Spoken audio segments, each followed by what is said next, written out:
Video शुरू होने से पहले आप सभी से एक छोटी सी लेकिन दिल से निकली हुई विनती है। आप सभी दर्शकों का प्यार और समर्थन ही इस चैनल की असली ताकत है। इसीलिए अगर आपने अभी तक मेरे चैनल को सब्सक्राइब नहीं किया है तो कृपया अभी के अभी सब्सक्राइब कर लीजिए। वीडियो को लाइक कीजिए ताकि हमें पता चले कि आपको हमारी कहानी पसंद आ रही है, और अपने विचार, अपनी राय और अपने अंदाजे कमेंट बॉक्स में जरूर साझा कीजिए, क्योंकि आपकी हर एक टिप्पणी हमारे लिए बहुत मायने रखती है। गाइस, जैसा कि आपने पिछले एपिसोड में देखा था, पूरे घर में बेचैनी का माहौल था। ऐसा लग रहा था मानो हवाओं में भी घबराहट घुली हुई हो। हर कोई दरवाजे की तरफ टकटकी लगाए खड़ा था। किसी की नजरें हट ही नहीं रही थी। सबको बस एक ही इंतजार था कि आखिर अबली बेबी को लेकर कब अंदर आएगी। समय जैसे थम सा गया था। दीवार घड़ी की टिक टिक भी उस सन्नाटे में साफ सुनाई दे रही थी। हर चेहरे पर चिंता की लकीरें साफ झलक रही थी। आंखों में सवाल थे, दिलों में डर था और दिमाग में अनगिनत आशंकाएं घूम रही थीं। अचानक से दरवाजे की कुंडी हिलती है। सबकी सांसें थम जाती हैं। जैसे ही दरवाजा खुलता है, सभी की नजरें एक साथ उस दिशा में उठ जाती हैं। लेकिन अंदर जो शख्स आता है, उसे देखकर हर कोई स्तब्ध रह जाता है। अंदर आती है अबली नहीं, बल्कि रूह है। और उसके साथ जो दृश्य सामने आता है, वह पूरे घर को झकझोर कर रख देता है। रूही एक व्हील चेयर को धीरे धीरे धकेलते हुए अंदर आती है। उस व्हील चेयर पर बैठी होती है शीतल। शीतल, जिसे सबने मरा हुआ समझ लिया था। शीतल, जिसके नाम पर मातम मनाया जा चुका था। शीतल, जिसकी याद में आंसू बहाए जा चुके थे। उसे इस हालत में जिंदा देखकर हर किसी के होश उड़ जाते हैं। किसी को अपनी आंखों पर यकीन ही नहीं होता। कुछ लोग तो अपनी आंखें मलकर दोबारा देखते हैं, मानो उन्हें भ्रम हो रहा हो। घर में कुछ पलों के लिए गहरा सन्नाटा छा जाता है। ऐसा सन्नाटा जिसमें सिर्फ धड़कनों की आवाज सुनाई दे रही थी। फिर अचानक सवालों की बौछार शुरू हो जाती है। रूही, तुम शीतल को कहाँ से लेकर आई? ये जिंदा कैसे है? आखिर ये सब हो क्या रहा है?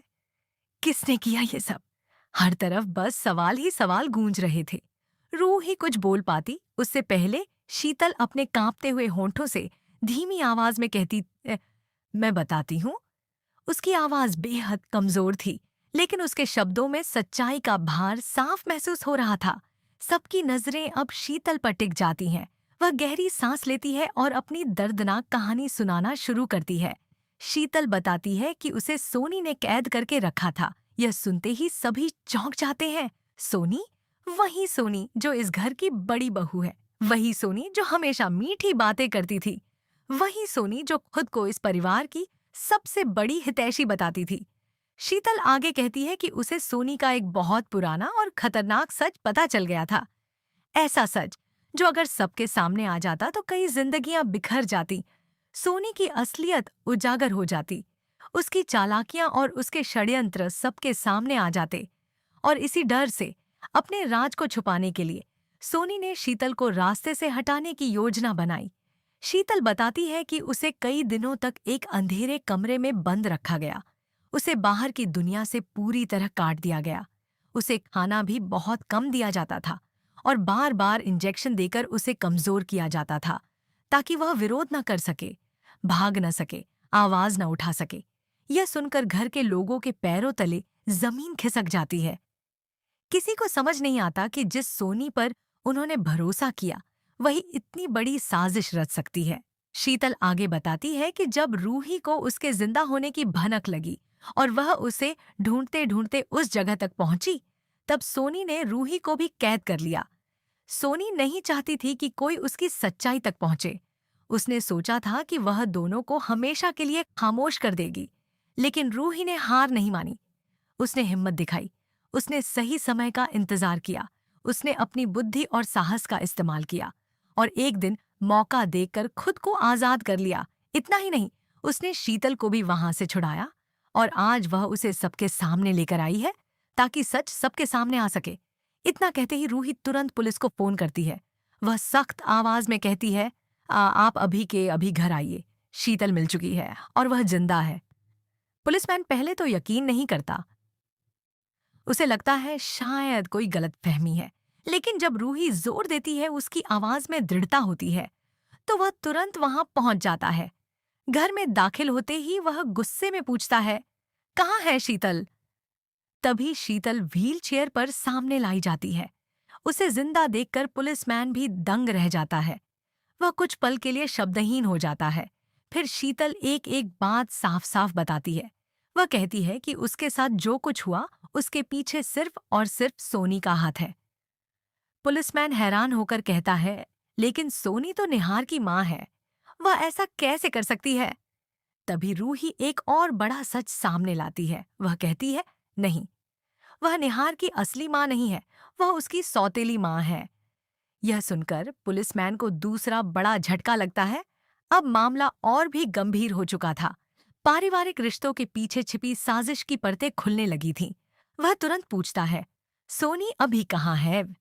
शीतल बताती है कि सोनी उसे ढूंढने बाहर गई है। उसे बिल्कुल भी अंदाजा नहीं है कि शीतल अब घर में है। उसे लगता है कि शीतल अभी भी उसके कब्जे में है।